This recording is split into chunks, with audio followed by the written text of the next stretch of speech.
Well, hello, everyone. I'm Michael Nicodemus, and I'm a pastor with Heart to Heart Refinement Ministries.org. If you're watching me from my YouTube channel, if you would please hit subscribe and hit the thumbs up, you'll get a notification anytime I go live on a video. So what I'm talking about today is I'm talking about part 4 of the Great Commission. And the Great Commission comes out of Matthew 28. So teach them to observe all the things I have commanded you. Again, I'm standing in front of my mural that actually has a mountain scene on it. And that's kind of where Jesus told his disciples to go and meet him at. So they received this Great Commission up from the mountaintop. Okay. So if you've watched my playlist so far on the Great Commission, you know I've done part 1, which was to go, part 2, which was to make disciples, and part 3 was to baptize them. So now I'm going to talk about part 4. Teach them to observe all the things that I've commanded you. Go therefore and make disciples. Teach them to observe all the things I have commanded you. And that's in Matthew 28:19 through verse 20. Okay? Teach them to observe all of the things. Okay, I'm going to ask some questions. I'm going to give you the answer after I answer the question. Okay, number 1. How does someone become a disciple of Jesus Christ? Okay, this is going to be a 2-part question. Part B is making disciples includes teaching what? Okay. And I do like story time, so I read an article that I've wrote or something that I've researched. And so, again, maybe it's father time with Pastor Michael. It doesn't matter what the situation is. What matters is how you apply it. So let's answer those questions again. Number 1, part A, how does someone become a disciple of Jesus Christ? Number 1, part B, making disciples includes teaching what? Okay. What must we teach to help others to become disciples of Christ? Jesus commanded his followers, go therefore and make disciples of people of all the nations, baptizing them in the name of the Father and of the Son and the Holy Spirit, teaching them to observe all the things I have commanded you. Again, that's in Matthew 28:19 through 20. Thus we must teach the things that Christ commands. What, though, will help to ensure that an individual who is taught Jesus' commands will not only become a disciple, but also remain one? One key factor is seen in Jesus' careful choice of words. Note, he did not merely say, teach them all the things I have commanded you. Rather, he said, teach them to observe all the things I have commanded you in Matthew 19, verse 17. What does that imply? Okay, now we're going to ask question number 2. Question number 2, part A, what does it mean to observe a commandment? Question number 2, part B, illustrate how we teach someone to observe Christ's commands. Okay? To observe a command means to confirm one's actions to a command, to obey or keep it. How then do we teach someone to observe or obey the things that Christ commands? Well, think of it the way a driving instructor teaches his students to observe the traffic laws. The instructor may teach his students the rules of the road while in a classroom. However, to teach his students how to obey these rules, he has to guide the students as they actually drive in traffic and struggle to put into practice what they have learned. Likewise, when we study the Bible with people, we teach them Christ's commands. However, we also need to guide the students as they endeavor to apply Christ's instructions in their daily lives and in the ministry. And you can refer to John 14, verse 15, or 1 John chapter 2, verse 3 for more information. Thus, fully carrying out Christ's commands to make disciples requires that we be both teachers and guides. In that way, we imitate the example set by Jesus and by God himself. That comes out of Psalms 48, verse 14, and Revelation 7, verse 17. Question number 3, okay? What must a person with whom we study the Bible hesitate to obey Christ's commands to make disciples? Okay, let me ask that question again. Question 3. Why may a person with whom we study the Bible hesitate to obey Christ's commands to make disciples? Okay? Teaching others to obey Jesus' commands includes helping them to heed the command to make disciples. For some with whom we study the Bible, this may be intimidating, even if they previously were active members of some church of Christianity. It is unlikely likely that their former church teachers ever taught them to go and make disciples. Some church leaders frankly admit that when it comes to teaching their flock to evangelize, Christian churches fail utterly. Commenting on Jesus' commands to go into the world and help all sorts of people to become disciples, Bible scholar John R.W. Stott noted, "Our failure to obey the implications of this command is the greatest weakness of evangelizing Christians in the field of evangelism today." He added, "We tend to proclaim our message from a distance. We sometimes appear like people who shout advice to drowning men from the safety of the shore. We do not dive into and rescue them. We are afraid of getting wet." Okay, question number 4, part A. When helping a Bible student, how can we imitate the example of Philip? Question 4, part B. How can we show our concern when a Bible student begins to share in the preaching work? Okay? Now, again, I read the answer, and both of these questions are answered in the answer, okay? If someone with whom we study the Bible was formerly part of a church whose members are afraid of getting wet, it may be a challenge for him to overcome his fear of water, as it were, and obey Christ's commands to make disciples. He will need help. Thus, we need to be patient as we give him the sort of instruction and guidance that deepens his understanding and moves him to action, just as the teachings of Philip enlightened the Ethiopian and motivated him to get baptized. Okay? John 16 verse 13 and Acts 8 verse 15 through 28 talk about that. In addition, our desire to teach Bible students to observe the command to making disciples moves us to be at their side to guide them when they take their first steps in kingdom preaching. That's found in Ecclesiastes 4, verse 9 through 10, and Luke 6, verse 40. Okay, the next thing that scripture talks about is all the things. Okay, what are all the things that Jesus commands us to do? Okay. Number 5, teaching others to observe all things includes teaching them what commands. We do not limit ourselves merely to teaching new disciples to make disciples. Jesus instructed us to teach others to observe all the things he commands. That certainly includes the 2 greatest commands: to love the Lord, to love God, and to love your neighbors. That's found in Matthew 22, verse 37 through 39. How might a new disciple be taught to observe those commands? Okay. Question number 6. Illustrate how a new disciple may be taught the command to show love. Think again of the illustration of the student driver. As the student moves through traffic with the instructor at his side, the student is learning not only by listening to the instructor, but also by observing other drivers. For instance, the instructor may point out a driver who kindly allows others to merge in front of him into traffic, or a driver who courteously dims his car lights. Hold on.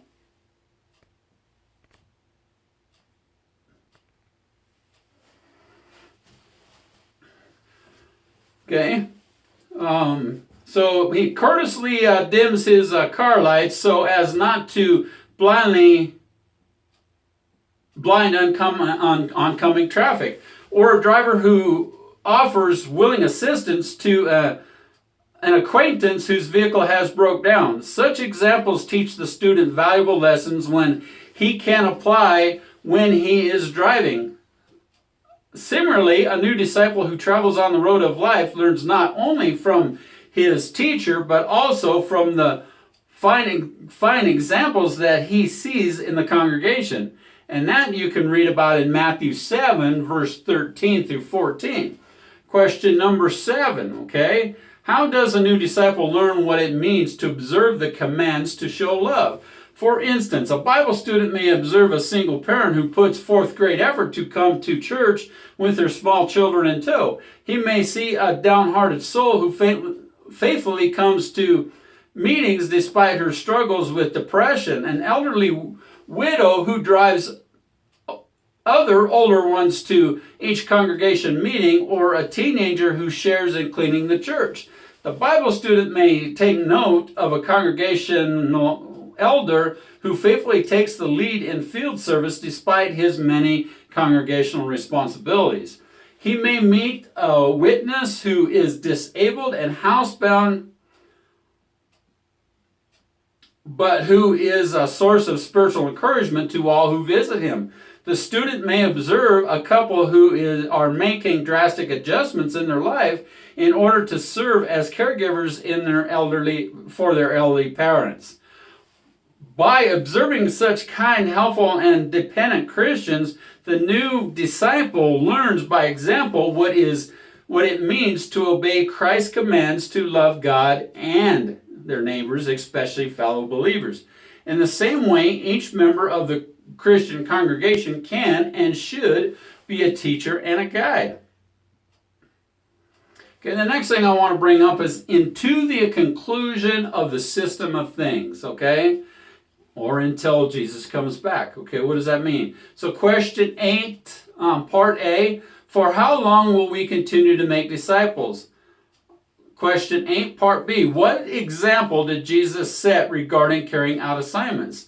Until when should we continue with disciple making? Throughout the conclusion of the system of things in Matthew 28:20, will we be able to fulfill this aspect of Jesus' commission? As a worldwide congregation, we are determined to do so. In past years, we have gladly given of our time, energy, and resources to find those who are rightly disposed for eternal life. Presently, Christians spend an average or more than 3 million hours each day of the year in kingdom preaching and disciple-making activities worldwide. We do so because we follow Jesus' example. He stated, "My food is for me to do the will of him that sent me and to finish his work." That's out of John 4, verse 34. That is also our heartful desire in John 20, verse 21. We want to do more than start the work that has been established for us. We want to finish it, as we are told about in Matthew 24, verse 13, and John 17, verse 4.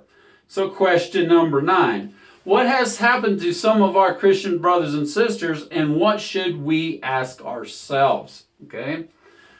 It saddens me, however, to notice that some of my fellow believers have grown spiritually weak and as a result have slowed down or stopped carrying out Christ's command to make disciples. Is there any way we can help them to renew their association with the congregation and resume their share of making disciples? The manner in which Jesus helped his disciples when they were temporarily in a weakened condition indicates what we may do today. Okay, so how do we do that? So question 10, part A, just before Jesus' death, what does his disciples do? And question 10, part B, how did Jesus deal with his disciples' despair? They're having shown serious weakness. So Jesus dealt with and described the disciples having some spiritual weaknesses, okay? So he showed some concern, okay? At the end of Jesus' ministry on earth, when his death was immediate, the disciples abandoned him and fled. As Jesus has foretold, scattered each one to his own house. Okay, and that's in Mark 14, verse 50, and John 16, verse 32. How did Jesus deal with his spiritually weakened companions? Okay? How did Jesus deal with his spiritually weakened companions? Okay? Shortly after his resurrection, Jesus told some of his disciples, "Have no fear. Go, report to my brothers that they may go off into Galilee, and there they will see me. Although the apostles or the disciples had shown serious weakness, Jesus still called them my brothers. He had not given up on them. In this way, Jesus was merciful and forgiving, just as God is merciful and forgiving. How can we imitate Jesus? Okay, question 12. How should we view those who have grown spiritually weak? Okay, we should have deep concern for those who have slowed down or stopped sharing in the ministry. We still remember the works of love that those fellow believers performed in the past, some perhaps for decades, and that's found in Hebrews 6:10. We truly miss their companionship. In Luke 15, verse 4 through 7, and 1 Thessalonians 2, verse 17. How, though, may we express our concern for them? And question number 12. In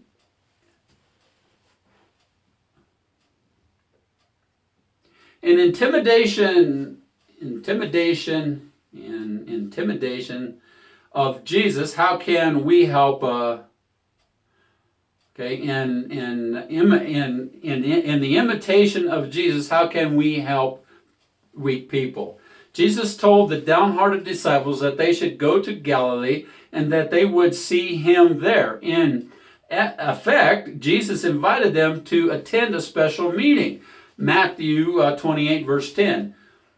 Similarly, today we encourage those who are spiritually weak to attend the meetings of the Christian congregation, and we may need to encourage them more than once to do so. In the case of the disciples, the imitation bore fruit. Okay, the 11 disciples went into Galilee to the mountain where Jesus had arranged for them. In Matthew 26, verse 16. Matthew 28, verse 16. What joy we feel when weaker ones similarly respond to our warm invitations and resume attending Christian meetings. Okay? And question 13. How can we follow Jesus' example in welcoming weak ones who come to our meeting place? Okay, there's going to be a lot of spiritually weak people out there, right? Pardon me, I got to save my voice because I got a long ways to go here to get to this part. So question 13 again. How can we follow Jesus' example in welcoming weak ones who come to our place of worship or our place of meeting? How will we react when a weaker Christian arrives at the church? Well, what did Jesus do when he saw his disciples whose faith had temporarily weakened at the appointed place of meeting? Jesus approached and spoke to them. He did not stare at them from a distance, but went up to them. Imagine how relieved the disciples must have felt when Jesus took the initiative. May we, too, take the initiative and warmly welcome spiritually weak ones who make the effort to returning to the Christian congregation. And again, I'm standing in front of my mural that I painted that has a mountain scene in there. So if you look down on your bottom right side, you'll see that mountain. That's where the disciples went, kind of an example of that, okay? So question 14, part A, what can we learn from the manner of which Jesus dealt with his followers? And 14b, how can we reflect Jesus' view of weaker ones? What else did Jesus do? First, he made an announcement. All authority has been given to me. Second, he gave an assignment. Go therefore and make disciples. Third, he made a promise. I will be with you all the days. But did you note that what Jesus did not do? He did not rebuke the disciples for their failures and doubts. Was his approach effective? Yes. Before long, the disciples were once again teaching and declaring the good news. Following Jesus' example of how to view and how to treat weaker ones, we may see similar heartwarming results in our local congregation. Okay? Now to finish this out, what I'm going to talk about, and I am with you all the days, until the ends of the days. What does that mean? Okay?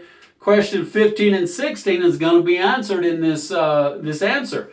What strengthening thoughts are contained in Jesus' words? I am with you all the days. The final words of Jesus' commission, I am with you all the days, contains a strengthening thought for all who strive to fulfill Christ's commands to make disciples. Whatever opposing enemies may bring against our kingdom preaching work, and whatever forms of slander they may unleash against us, we have no reason to fear. Why not? Jesus, our leader, who has all authority in heaven and on earth, is with us to support us. Okay, get this, people. Jesus promises, I am with you all the days, is also a source of great comfort. As we strive to carry out Christ's commands as to making disciples, we experience not only days of joy, but also days of sadness. Okay? Some of us pass through sorrowful times while mourning the death of a dearly loved one or the divorce of a dearly loved one. Others are coping with old age, with health and strength are declining. Okay? Since others face days when they are overwhelmed by feelings of depression, and a growing number of us struggle through several economy hardships. Nonetheless, despite these challenges, we succeed in our ministry because Jesus is with us all the days, including the darkest days of our lives. Okay? Question 17, Part A, Jesus' commission to make disciples contains what instructions? Question 17, Part B, what enables us to fulfill Christ's commission? As we have seen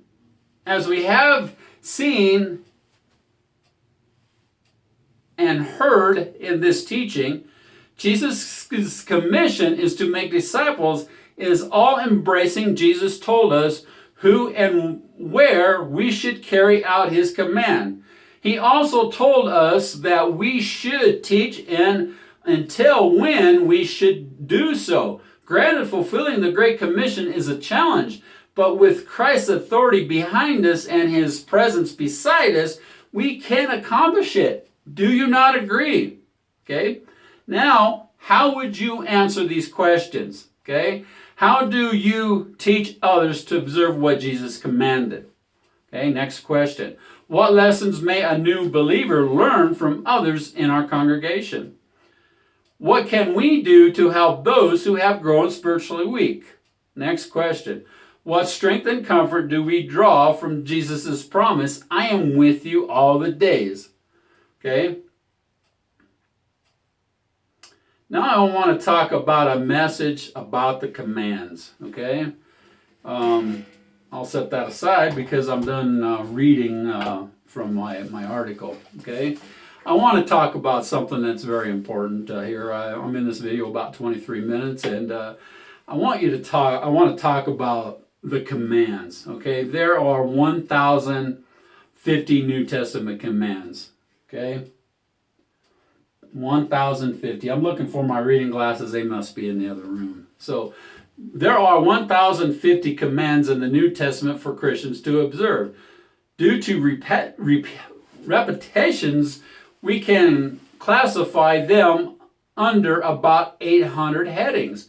They cover every phase of man's life in his relationship to God and his fellow man now and hereafter. If obeyed, they will bring rich rewards here and forever. If disobeyed, they will bring condemnation and eternal punishment. Okay, what I'm going to do, friends, is I'm going to share in additional videos all 800 scriptures. As you can tell, there's a lot of them.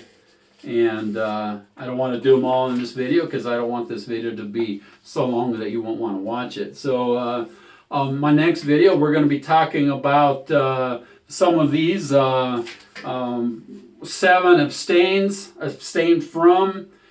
3 asks, 7 things to avoid, 2 things to awaken to, and 24 B's. That's what we're going to talk about in our next video, and I'll tell you what we'll talk about after we shoot that video. So again, I'm Pastor Michael Nicodemus from Heart to Heart Refinement Ministries.org. I also do Father Time talks or stories on my Facebook channel, and I reach out to the fatherless that grew up without fathers, either through death or divorce, and I also reach out to the single moms or the single dads that are raising children that miss some spiritual guidance as they grew up. And also I reach out to married couples, whether you have children in the home or not. That's my calling. Again, God is my Father, Jesus is my brother, and together we bring you heart refinement, and I want to talk about Father Time. That's important. And please watch at the top of my playlist and watch down as you can, and may God bless you as you think about the Great Commission of what God has called you to. And I'll walk off the screen here and give you a moment to kind of check out that background behind me. I'll set the camera down just a little bit so you can see a fuller view of that. Okay, so you can tell that it is a mountain scene, and there is a lake scene down there, and there's some trees, and then there's a wilderness area, and I don't know if you can see the horses or the fence or not, but that's my mural that I painted to show kind of the mountain scene where the disciples might have gone. And may God bless you and keep you, and may His face shine upon you as I post this video.